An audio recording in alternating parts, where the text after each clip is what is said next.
이번에 4월 대출이 발표가 됐죠. 늘었는데 특히 주담대 위주로 많이 늘었다고 합니다. 그래서 부동산 시장이 진짜 바닥을 찍었나, 주담대가 저번 3월까지는 감소했는데 4월에 다시 늘어났다, 이게 추세가 지속될 수 있는 거냐, 현재 가격이나 더 올라가는 상황, 이 부분을 보셔야 되겠죠.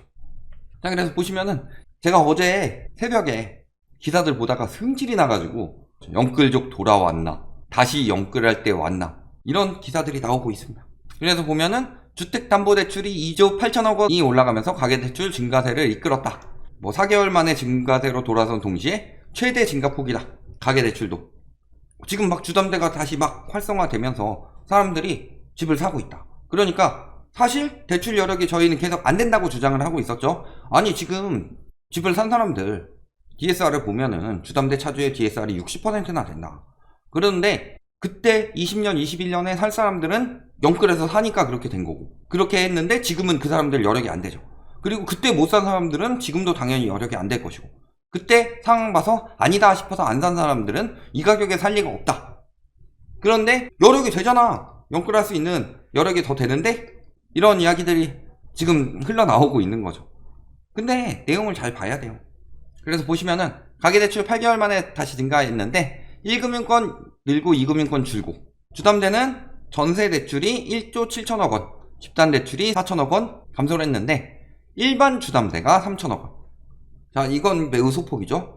정책 모기지가 4조 7천억이 늘었다. 즉 주담대 추세는 감소 추세인데 전세까지 다 포함해서 뭐가 지금 살리고 있다는 거예요? 정책 모기지, 즉 특례 보금자리론. 그래서 특례 보금자리론은 사실 DSR을 피해간다는 소리죠. 그러니까 말씀드린 대로 안 된다는 거예요. 사람들의 여력이 안 되니까 DSR 피해가지고 정부에서 돈을 뿌려주니까 그걸로 겨우 살리고 있다. 정부에서 뭐라고 그랬어요? 문재인 정부 부동산 심판한다고 하더니 부동산 시장 지금 살리려고 돈을 어마어마하게 투입해서 DSR 피해줘서 그걸 가지고 사람들이 들어온 거예요. 주담대가 다시 늘어나고 있어요. 이 시기에, 이 시국에. 2금융권 가계대출 감소했다. 2금융권에서도 정책 모기지를 통해서 갈아타는 사람들이 있겠죠. 원래 2월에 대부분 다 됐지만 남는 사람들 조금 남아있을 거고. 상황은 이거예요. 집값 하락 추세가 이어지고 있었는데 1월에 규제를 다 풀었죠. 그래도 안 되니까 1월 30일부터 특례 보금자리론을 풀었다. 그래서 사람들이 막 대환대출 받으니까 그렇게 금매를 막 내놓을 필요가 없어지죠. 전보다. 그러니까 조금 더 금매 내놓는 속도가 줄어들고, 그러니까 언론에서 계속 바닥이다, 규제 풀고 특례 풀고 하면서 집값 오른다, 어디 반등했다, 이런 식으로 계속 띄우니까 또 들어가는 거죠. 2030이 늘어났다고 그랬죠. 2030이 특례 받아가지고 부동산 시장 막차 타고 있는 거다. 딱 그대로 나오고 있죠. 주담대는 3천억 늘었는데 전세대출, 집단대출 다 줄고 있는데 정책 주담대만 4조가 넘게 늘어난다. 그러면 문제가 뭐냐? 특례가 끝나면은 시장 다시 침체된다는 소리예요. 대출을 받을 수 있는 사람들이 거의 없다. 오히려 다 대출 줄이고 있는데 특례로 받을 수 있는 사람들이 유입되는 거라, 또 특례로 받아가지고 조금 더 저렴하게 갈아타는 거라, 요거밖에 없다는 거죠. 그러면서 또 부추기고 있어요. 기사들이 계속 부추기고 있죠. 주택담보대출 금리 떨어진다, 건설주 반등 기회 잡을까, 그러면서 최근 주택담보대출 금리가 하락세를 보이는 점에 주목할 필요가 있다. 2024년부터 의미있게 감소할 것이다. 왜? 지금 반등했다. 주담대 늘어나고 금리 떨어지니까. 그러니까 금리 떨어져서 주담대 늘어난 거고 이게 건설사 혜택으로 올 것이다. 이런 식으로 이야기 나오죠.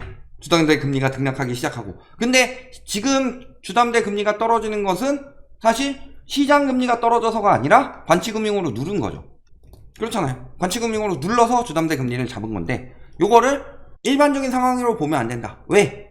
일반적인 상황으로 시장금리가 떨어지는 건요, 이제 금리 하락 추세로 간다는 소리고, 관치로 누른 부분은 어느 정도 가상금리나 이런 정도는 눌릴 수 있겠지만 결국엔 다시 튀어오른다고 그랬죠. 결국엔 은행도 자금을 조달을 더 해야 되는 부분이니까, 이자 수익이 그만큼 나지 않는 만큼. 그래서 또 뽑았을 때 코픽스 금리 잔액, 그래가지고 저번에 11치까지 뽑았는데 며칠 더 뽑았어요. 8일치까지 뽑았는데 며칠 더 뽑아봤어요. 똑같이 이렇게 시작했다가 4월에 지금 코픽스는 한 차례 오르고요. 그 다음에 코픽스가 계속 더 오를 수 있도록 금융채 금리가 올라갔는데 지금 3.57까지 올랐습니다. 이 추세가 어느 정도냐? 보시면은 하루에 0.01%포인트씩 오르고 있어요. 지금 그래프상으로 봤을 때 4월 말에 저점 찍고 5월부터 올라가기 시작했죠. 5월부터 주담대 금리 다시 올라간다는 소리예요. 비록 지금은 많이 안 오르겠죠.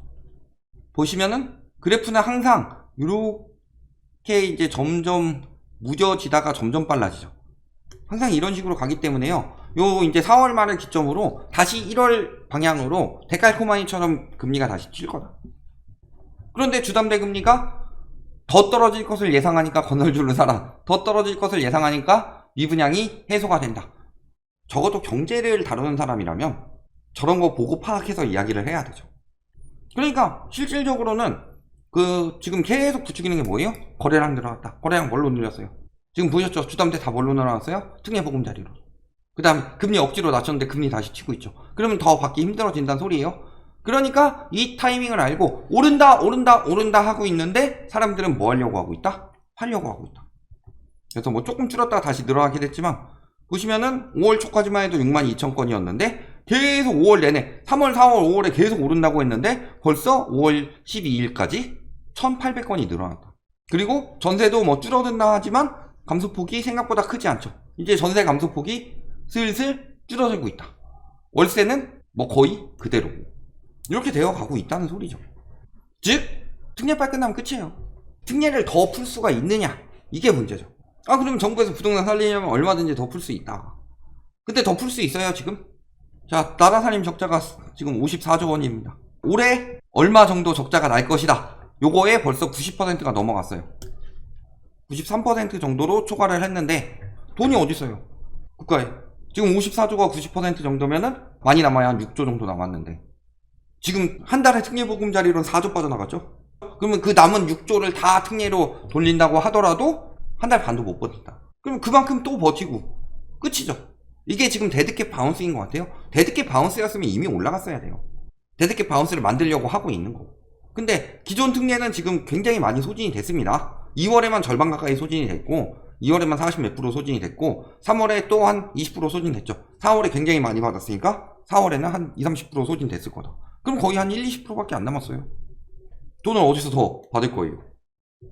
끝나면 끝이에요.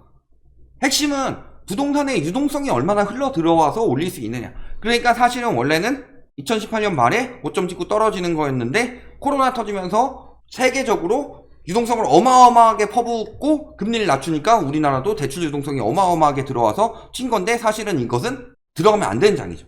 주식으로 치면 작전이죠, 작전. 그 고점을 내가 파악할 수가 있느냐. 그래서 다 물렸었죠. 근데 나라는 건설사만 챙기고 있죠. 1.3 부동산 대책의 핵심은 주소와 주택 소유 여부를 불문하고 12억 초과 주택까지 중도금 대출을 받아 분양받은 후 1년만 지나면 분양권을 팔아 차익을 누리게 해주겠다. 이게 핵심이니까. 그리고 미분양 매입 이야기 나오고. 그러다가 지금 부채 터지게 생겼다. 지금 디레버리징, 부채를 줄여야 시키고 한국은행에서도 경고를 했죠. GDP 대비 가계부채를 80%까지 내려야 된다라고 하고 있는데 돈 풀어가지고 가계부채를 늘리고 있어요. 8개월 만에 다시 증가세래요. 언론이 합심해서 막 올라간다고 하고. 그러니까 그거에 속는 사람들 2030들이 속는다고 하죠. 2030들이 돈이 어디 있어요? 소득은 얼마나 돼요? DSR 당연히 걸리죠. 그러니까 특례보금자리론으로 몰려가지고 가는 거예요. 그런데 특례보금자리론은 소진이 되어 가고 있죠. 다음에 또 낼 수 있느냐. 끝. 답 나오죠. 그러니까 결국에는 정부에서 규제 풀고 돈 풀어서 2030들에게 빚을 내도록 만들어서 이걸 가지고 건설사를 살린 훌륭한 정책이다. 그러니까 지금 주담대 늘어나는 거요? 동요하실 필요가 없다는 거죠. 주담대는 거의 안 늘어났고 사실 특례 빼면 주담대는 아직도 박살나고 있는 중이다. 그리고 세수가 급감해서 지금 93%에 육박한다고 그랬습니다. 많이 남아야 6조도 안 남았어요. 이 6조도 안 남은 거 나중에 특례로 풀어봤자 이거 효과도 없죠. 그럼 어디서 많이 세수가 빠지고 있느냐? 부동산 전환리 치더라도 거래 감소와 종합소득세 기저효과로 소득세가 어마어마하게 줄고 있다. 그러니까 세수 늘려요? 돈 풀어서 세수 늘리는 거예요? 부동산에 돈 풀면 참 좋죠. 이걸로 빚내가지고 집 사면은 그 또 어느 정도 양도세로 환급이 되니까. 페이백이죠, 페이백. 그러니까 속지 마요. 지금 핵심은요, 본격적으로 진짜 부동산장이 살아나려면요, 저렇게 특례 같은 예외를 제외하고 대부분의 사람들이 집을 살 수 있는 상황이 돼야 되죠. 저번에 말씀드렸어요. 집값은 부자인 몇몇이 올리는 게 아니라 오히려 가난한데 무리해서 사는 사람들, 이런 사람들이 어마어마하게 몰릴 때 올라간다고. 근데 그런 사람들이 여력이 없어요. 왜? 집값이 너무 비싸니까. 그리고 대출에 소득 기준을 도입했기 때문에. 그런데 그 대출에는 저렇게 특례처럼 DSR을 피해가는 이런 예외 정책이 없는 이상은 사실은 지금 될 수가 없는 거죠. 그건 주담대 증가한 양만 봐도 나온다.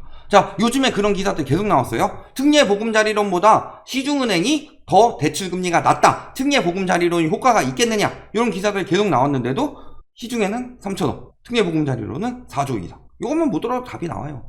시중은행에서 특례 없이 빌릴 수 있는 능력이 안 된다, 사람들이. 그런데도 이걸 가지고 계속 부추겨서 한 명이라도 더 끌어들이려고 하는 거죠. 언론이 보도하면은 집값 상승에 영향을 미치기 때문에. 그래서 한국언론진흥재단에서 뽑은 겁니다. 저희가 까는 거 아니에요. 한국언론진흥재단에서 조사를 한 거예요, 작년에. 그랬을 때 뭐라 그래요? 보도 행태에 대해서 문제의식 했을 때 안정화를 위해 지나치게 단순화된 해법, 재건축 재개발 늘려라. 재건축 재개발 풀어라. 네? 아파트 입지 분양 수익률들 광고하고 나오고 있고, 어려운 용어로 쉽게 설명하지 않고 자산 가치로만 하는 보도, 이런 것들이 계속 문제를 일으키는데 지금도 다시 부추기고 있죠. 또 영끌해라. 속지 마세요. 돈이 없습니다. 특례에 떨어지면은 대출을 받을 수 있는 돈이 없다. 그리고 이렇게 부추겨서 2월에 반짝 물렸다가 3월에 다시 줄어들고 있던 특례 보금자리론 대출을 4월에 더 빠르게 소진하도록 만들었다. 그러면 이제 남은 것도 얼마 없다. 그거 끝나면 끝이다. The end다. 이렇게 보시면 되겠습니다.